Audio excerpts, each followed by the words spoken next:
My name is Sarah Bowen. I am a clinical psychologist. I work in academic psychology, meaning most of the work I do is in the context of clinical research. So I work as a clinical psychologist, but also as a professor and as a researcher. My interest has been consistently throughout my training and now in the work I do on how we can bring the most effective practices to treat addiction. And specifically relapse prevention, helping people who have been through some kind of treatment, helping them maintain those treatment gains.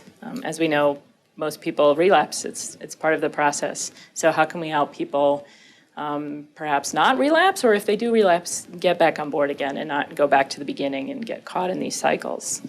So the way that this program that I've been working with, which we call mindfulness-based relapse prevention, came about was about, almost 20 years ago now. I started working in a lab in Seattle, Washington, with my mentor at the time, Dr. Alan Marlatt, who has since passed away.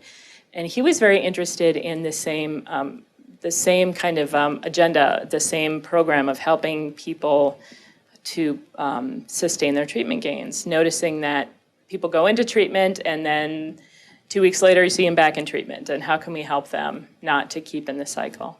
So he was studying from a very cognitive behavioral point of view. That was his training and the way that he was approaching relapse prevention, treating basic skills, behavioral skills, ways of thinking differently, perhaps. And at the same time, in his own personal life, he was exploring meditation. But that was sort of on the side. That wasn't something that was so much in his research. And at the time, it wasn't very acceptable to do research in meditation.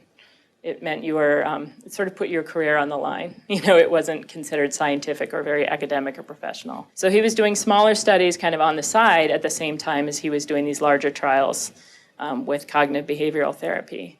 So at the time I entered the lab, we were doing a study on meditation, a very intensive meditation called Vipassana, with a group of people who were incarcerated on charges of dealing, possession, drug and alcohol-related charges. And that was one project over here that we didn't talk much about. And then there was other projects we were doing with cognitive behavioral relapse prevention. And we decided over a course of several months that we'd like to bring these things together. We were encouraged by funding, resources, and also just our own observation of both of these things seem to be really helpful, but right now they're completely separate. We have the meditation study and we have the cognitive behavioral study. Is there a way we could actually integrate these two in a way that would make this more available for a wider number of people? Or does that make any sense? Do these even go together? So we started working with just sort of laying them side by side, saying, how can we take this meditation that people are off in an ashram doing for 10 days, it's really intensive, and this kind of worksheet, cognitive behavioral, and really bring them together and make it possible to go out and offer this to people.